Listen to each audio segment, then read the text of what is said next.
ग्राम खड़ेरी तहसील बटियागढ़ दमोह में आगामी 8 से 12 फरवरी 2024 तक संपन्न होने वाले 108 कुंडीय गायत्री महायज्ञ बम्बराट संस्कार महोत्सव के लिए आज स्थानीय कृषि उपज मंडी प्रांगण से लगे हुए मैदान पर भूमि पूजन संपन्न हुआ।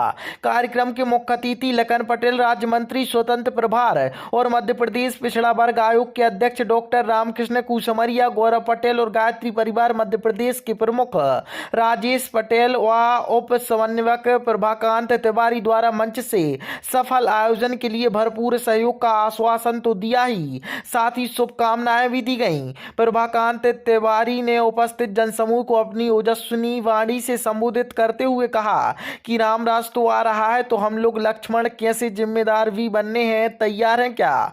बड़े रोचक ढंग से उन्होंने वर्तमान समय में सभी देशवासियों को उनकी जिम्मेदारी संभालने के लिए प्रेरित किया। इस बेटी दिशा जैन ने, श्रद्धा जैन ने एमपी नहीं यूपी मतलब कौन सा यूपीएससी ऑल इंडिया में सेकंड रैंक प्राप्त की है और भूजल वैज्ञानिक के रूप में खड़ेरी नहीं, दमोह नहीं, पूरे मध्य प्रदेश का नाम रोशन किया है।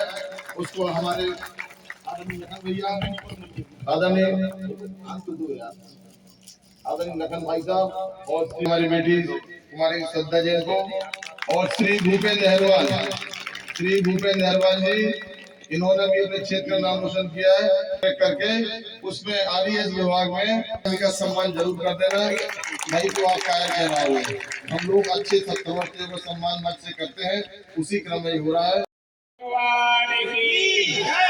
बोलिए गोपाल कृष्ण भगवान की, बोलिए जगत जननी माँ जगदम्बे की, बोलिए वेद माता गायत्री की, परम पूज्य सदगुरुदेव की।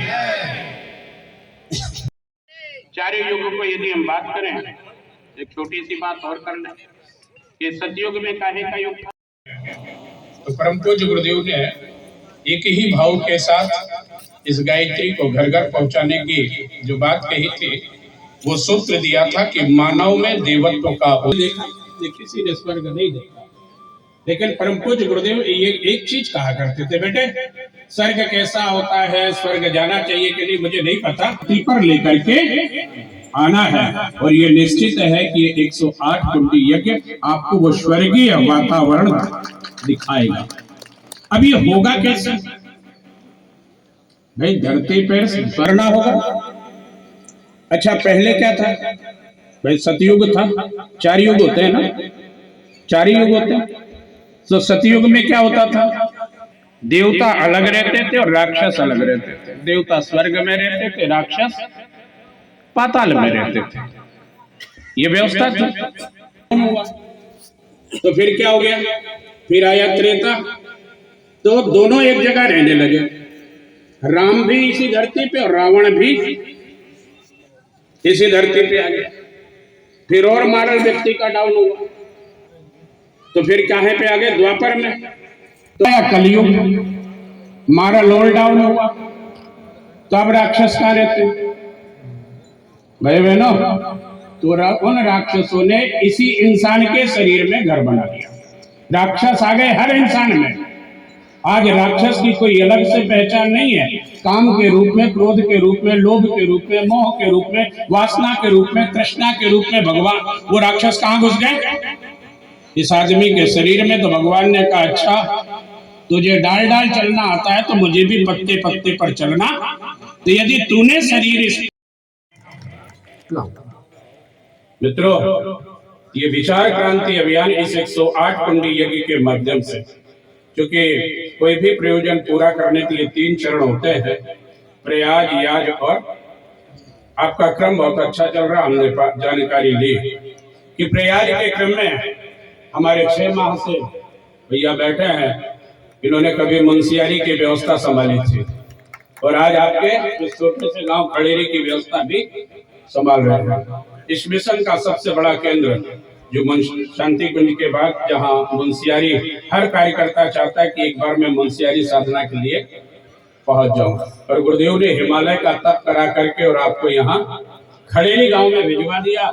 और आपने प्रयोजन के निमित्त जो अनुयाज का क्रम था, अब तक लगभग 150 गांवों की प्रवज्जा ये कर चुके हैं। अर्थात हमारी कार्यक्रम की सफलता का एक चरण तो हमने पूरा कर लिया कि 150 गांवों तक हमने गायत्री और यज्ञ को क्या कर दिया, पहुंचा दिया।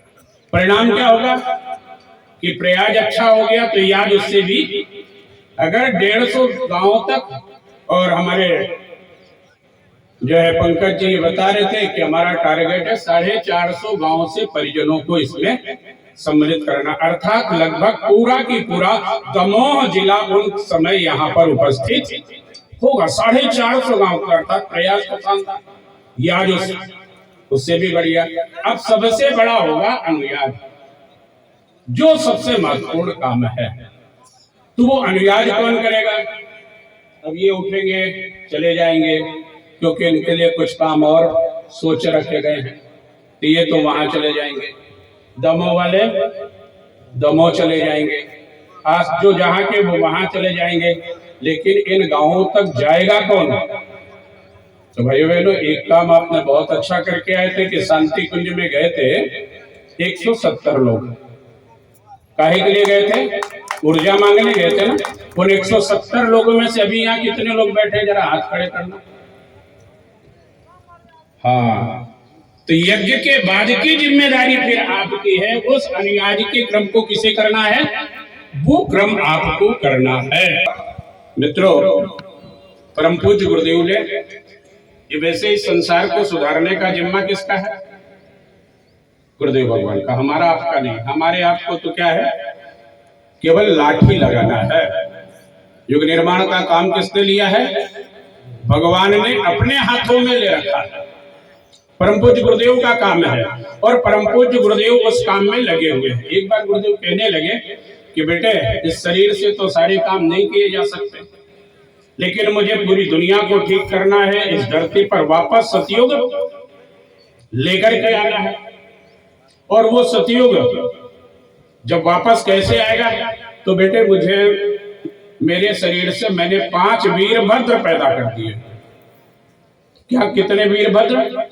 5। और वो 5 वीरभद्र करेंगे क्या? बेटे, इस दुनिया को वो ठीक करेंगे। जो दुनिया के बिगड़े हुए दिमाग है, इनको ठीक करने का काम करेंगे। तो बेटे कहाँ कहाँ काम करेंगे? तो परम पूज्य गुरुदेव ने कहा था, बेटे मैंने जो 5 वीरभद्र छोड़े हैं, वो 5 वीरभद्र 5 जगह मैंने उन्हें फिट कर दिया। एक वीरभद्र हमारा वैज्ञानिकों के दिमाग को ठीक करेगा।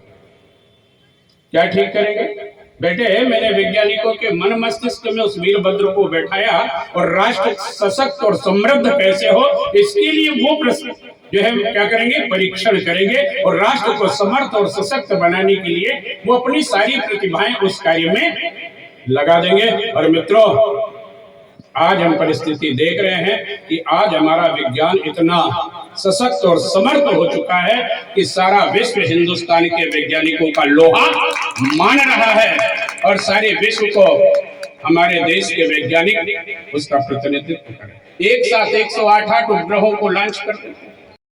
बेटे, मैं उन लेखकों के दिल दिमाग में बैठूंगा और उन्हें मजबूर कर दूंगा समाज निर्माण के लिए अपना टारगेट।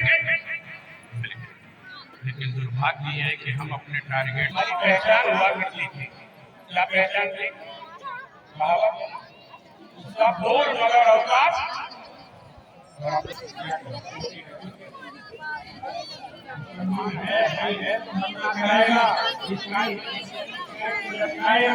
सीख रहे तो गाड़ी को रखेगा, लेकिन हम और जब तक हमने योगी का जीवन जिया है और जब से हमने योगी का जीवन जीना प्रारंभ किया है, भारत से धर्म के नाम पर बढ़ चला है। लेकिन अब आवश्यकता है कि हर हिंदुस्तानी के स्तर पर योगी हो और कंधे पर यज्ञोपवीत हो, उसके भी दूसरे ऊपर ये जानकारी का बोझ हो कि तुम 9 वर्दियों से दबे हुए हो, इन 9 वर्दियों से उन्नत होना है। जितने उसके अस्त्रागार शस्त्रागार थे, उन सबको उनने क्या कर दिया? तहस नहस करता हुआ चला गया। तो मित्रों, हमें जिम्मेदार बनना है हनुमान की तरह, हमें जिम्मेदार बनना है स्वामी विवेकानंद की तरह। नहीं होगा तो 2 काम यहाँ करने होंगे। हमारे जितने वरिष्ठ हैं, जितने बुजुर्ग हैं, वो क्या बन जाए? तो शायद किसी को मजा नहीं आएगा। मैं बड़े ध्यान से सुन रहा था, मुझे ऐसा ध्यान है कि एक बार और मैं आपको कहीं सुन चुका हूं,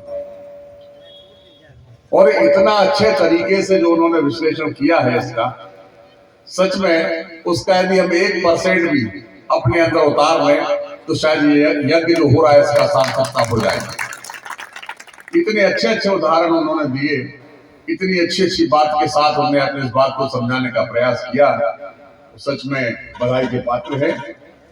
और मैं उनको विश्वास दिलाना चाहता हूं कि खड़ेरी के लोग और आसपास के लोग, गायत्री परिवार के लोग, आपने जो अपेक्षा की है शायद उससे ज्यादा अच्छे तरीके से यज्ञ संपन्न होगा, ऐसा मुझे पूरा भरोसा है।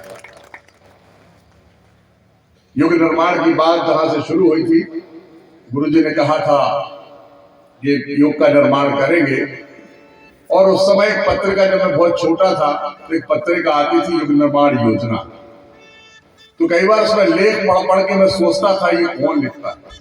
मैं छोटा था तब की बात कर रहा हूं। धीरे धीरे बात समझ में आई, और बात समझ में आने के साथ साथ ये भी लगा कि ये सबसे बड़ा काम है, जो अगर युग का निर्माण होगा तो निश्चित रूप से इस देश का और सब समाज का निर्माण अपने आप ठीक से हो जाएगा। उन्होंने बड़ी सहजता के साथ कहा कि आप यहाँ मत आइए, गायत्री परिवार का कार्यक्रम वहां जरूर जाइए, उसमें शिरकत कीजिए। उनका भी मैं धन्यवाद करता हूं कि उन्होंने मुझे इस मौके पे छूट दी, क्योंकि अभी फिर एक कार्यक्रम का एक कलेक्टेड में समीक्षा बैठक है जिले की, जिसमें मुझे शामिल होना है, और इस कार्यक्रम में जो 4 चांद सभी ने बैठ के लगाए हैं उनके लिए भी बहुत बहुत धन्यवाद देता हूं, और आपको विश्वास दिलाता हूं कि ये कार्यक्रम भव्य, दिव्य और मार्गदर्शक होगा, ऐसा मुझे पूरा भरोसा है। बहुत बहुत धन्यवाद। आयोजन समिति का भी मैं बहुत बहुत धन्यवाद करना चाहता हूं कि उन्होंने अपने बीच में बुलाया, अपनी बात रखने का अवसर दिया, उन सबका बहुत बहुत धन्यवाद। जय हिंद, जय भारत। उन्होंने गागर और सागर भर दिया, ये प्रभा बहुत खुशी का और बहुत अच्छा माहौल है, और यहाँ पर अभी आप देख रहे थे आज भूमि पूजन हुआ है। 108 कुंडी यज्ञ 8 तारीख से लेकर 12 तारीख तक होने वाला है। मैं सभी क्षेत्रवासियों से, आसपास के सभी ग्रामवासियों से अपील करता हूँ कि इस यज्ञ में शामिल हों, धर्म लाभ उठाएं, युग का निर्माण जो हो रहा है उस युग निर्माण में अपना हिस्सा बने, और अपने परिवार निर्माण में वहाँ से जो सीख मिलती है उस सीख के साथ अपने परिवार को भी अच्छा रखने का और पूरे क्षेत्र को अच्छा रखने का प्रयास होगा। और मैं गायत्री माँ से प्रार्थना करता हूँ कि क्षेत्र में सुख, समृद्धि और शांति और सुकून लेकर के आए, ऐसी मैं उनसे कामना करता हूँ। ग्राम में 108 कुंडी यज्ञ का भूमि पूजन हुआ है, बताएं आप कैसी कैसी रूपरेखा रखी जाएगी? ये क्या है, कोई भी कार्यक्रम करने से पहले हम उस स्थान को संस्कारित करते हैं। हर भूमि के अपने संस्कार होते हैं, उन अच्छे संस्कारों को जागृत करने के लिए हमने 108 कुंडी यज्ञ के पूर्व इस भूमि का भूमि पूजन किया है, ताकि इसके जो उचित संस्कार हैं वो दूर हो जाएं, अच्छे संस्कार जागृत हो जाएं और हमारा यज्ञ अच्छे ढंग से संपन्न हो। इसके लिए हम लोग भूमि पूजन का कार्यक्रम करते हैं। आज से हम उस भूमि पर अपने यज्ञ की तैयारियां शुरू कर देंगे। यहाँ किस तरह से कुंड बनना है, किस तरह से व्यवस्थाएं बनाई जाना है, आज से हमारा कार्यक्रम यहाँ पर शुरू हो जाएगा, और निरंतर हमारे यहाँ कार्यकर्ता रहेंगे। उसमें हमारे यहाँ जवारे बोए जाएंगे, कुंड बनाए जाएंगे, तो सब प्रक्रियाएँ हमारी आज तारीख से शुरू हो जाएंगी। यज्ञ में क्या कोई राशि रखी गई कि निःशुल्क है? हमारे यहाँ गायत्री परिवार में किसी भी प्रकार का कोई शुल्क किसी भी संस्कार में नहीं किया जाता है, न लिया जाता है। स्वेच्छा से जो लोग दान करते हैं वो ठीक है, वरना हमारे यहाँ कभी भी किसी से भी कोई राशि मांगी नहीं जाती। भूमि पूजन में ऐसे आपके प्रदेश के कोई मंत्री वगैरह शामिल हुए? हाँ, हमारे यहाँ प्रदेश के पशुपालन मंत्री पटेल साहब आए थे, और हमारे साथ में कुसमारिया जी भी आए थे, पूर्व मंत्री रहे हैं, पूर्व विधायक भी यहाँ उपस्थित थे। तो गायत्री परिवार के जोन प्रभारी श्री राजेश पटेल जी, उनके सहयोगी श्री प्रभाकांत तिवारी जी, और मैं महेश कुमार बादल यहाँ उपस्थित हैं। यज्ञ का भूमि पूजन हुआ, आप बताएं कैसा क्या रहा? पहले तो मैं बोलूंगी गायत्री मैया की जय, यज्ञ वेदी की जय, हमारे पीले बसधारी गुरुओं की जय। देखिए यहाँ आके तो ऐसा लगता है कि जैसे हमारी खेतों में देखा ना आपने सरसों के फूल देख के कितनी खुश होती है, तो उससे भी ज्यादा बढ़ के, क्योंकि अन्नदाता भी हैं ये, ऐसा नहीं कि किसान भाई नहीं है, अन्नदाता भी हर समाज से हैं। और मैं तो यही कहूंगी कि ये गायत्री, इस गायत्री यज्ञ से ही हमारे सर्व यज्ञ पुण्य मिलेगा हमको। क्योंकि मैं तो सभी से यही चाहती हूँ, अपने जिले वासियों से, कि कृपया एक बार इस खड़ेरी में आके देखें कि यज्ञ में कितना आपको पुण्य मिलेगा। क्योंकि जो जिसने गायत्री यज्ञ नहीं किया, गायत्री नहीं देखा, वो किसी यज्ञ से बढ़कर नहीं हो सकता, गायत्री यज्ञ से। क्योंकि गायत्री से ही मुझे लगता है सभी वेदों की उत्पत्ति है। बोलो गायत्री मैया की जय।